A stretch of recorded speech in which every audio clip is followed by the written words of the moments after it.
Where do you see Louisville Coffee in 5 years? Man, it's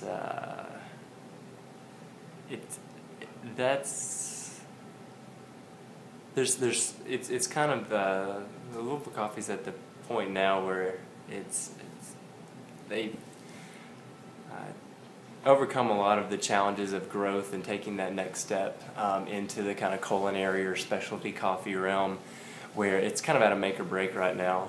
To me, the big key is going to be a lot of the things that first characterized the growth of the movement about a year to 2 years ago. If those things can kind of pick up and be sustained over these next 3 to 5 years, those to me are going to give it the kind of final push to push it to the next level.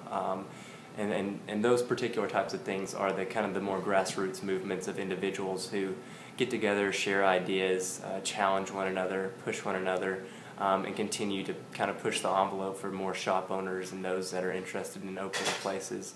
So if those kind of things keep happening, which I hope they do, I think the sky's the limit for Louisville. I'd love to see at least a couple more cafes open within the next 3 to 5 years that are really jumping on the third wave in industrial sense and experimenting with new things, taking risks that normally would never have thought were plausible or sustainable within the context of Louisville. So yeah, I would love if that can happen, if this grassroots movement and information can be clearly communicated to the customers and citizens in Louisville who get their coffee, and they begin to catch on to the value of specialty coffee, then the sky's the limit for them. I'd love to see realistically, 2 to 3 more really specialty shops open up, and I hope that's where they're going. I think they can do it. So. All right, last question. If you had one brew method that you could keep around, which brew method would that be and why? Maybe not last question. Okay. Man, I would have to say I'd have to say the V60, as long as I can have a cloth filter there. I'm really enjoying brewing on cloth. I know it's the maintenance of it kind of shies some people away, but as with the process and the rest of the kind of things that come with slow brewing and specialty coffee movement and taking the coffee to the next level, I think adding a little extra step in there of really caring for something just like a cloth filter that really can bring out some really cleaner and purer taste profiles within the coffees is something that I love. So V60, you can brew small, you can brew large, if I get that cloth filter, really mobile, easy to clean up, really easy to explain to someone, I'm going there. So. What you do sales at Prima Coffee, prima-coffee.com. Go there, check it out. You do sales. You're a phenomenal part of the sales team. That's what Lee paid me to say. And he didn't want me to, but whatever. What advice do you give to people shopping around for, say, homebrew equipment? They're just kind of at that fledgling novice stage where they've tasted some good coffee, but kind of want to start to replicate it at home. They have budgetary concerns, taste concerns. What do you say to them? I think, first of all, you want to get a good grinder. Make sure you're getting good coffee. Get a good grinder. You can get a Hario. You can get a Hario hand grinder, mini mill or skirting for under $50 or $40, something like that. So get a good grinder. Make sure you're using good coffee. After that, man, you pick your poison with the brewing method.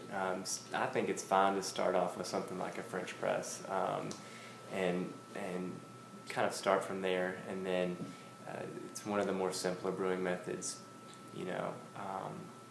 and then stepping up from there onto something like an avid clever brewer or the V60. is going to be a natural progression. But keep it easy, simple. Get a good grinder, get good coffee. Play around with your ratios, tweak it the way you like it. Check out some resources on it, and then the sky's the limit from there. So, yeah. What's your favorite brewing coffee to brew right now? Or let me ask this: any coffees in the past month, 2 months that have really kind of danced on your tongue, made you go, "Whoa, what is that?" Anything that sticks out? Yeah. Man, something I've had the greens for way too long. Carlos It's confessional time here. Is going to be the Carlos Mbachi, Colombia's. Don't you wish you had the new batch? Oh, I do wish I had the new Look batch. to your left. So yeah, it's such a you can really tell on the farms that put the extra kind of care into it, and I mean, I don't give a huge amount of stock into big emotional kind of presentations about families, funny stories of the third generation back, and I think that can kind of play a lot with our taste perception on some coffees. But the Carlos Mbachi's lots, it's just, man, it's a clean cup. The sweetness of it, the kind of honey that comes through on it, it's enjoyable. It's one of those that you can just sit down and enjoy it all the way down to the end, and just kind of kick back and almost forget that you're drinking coffee. You're just sipping on something fun. So. Sounds delicious. Okay, last question, or last little bit from me, and I'll let you kind of fly with this. If you could say one thing to folks of Louisville Coffee, any people, particular persons, or people in general, here's your opportunity. Go. Man,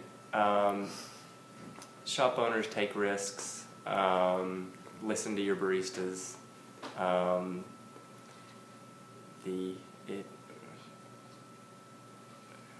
In order to move to the next stage, someone's going to have to take some risks.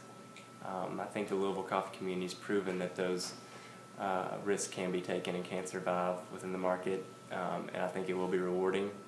And baristas and home brewers and roasters, be honest about what you don't know, because the more you're honest about what you don't know, the more you learn, the quicker you learn, and just the more the community is going to move all together. So.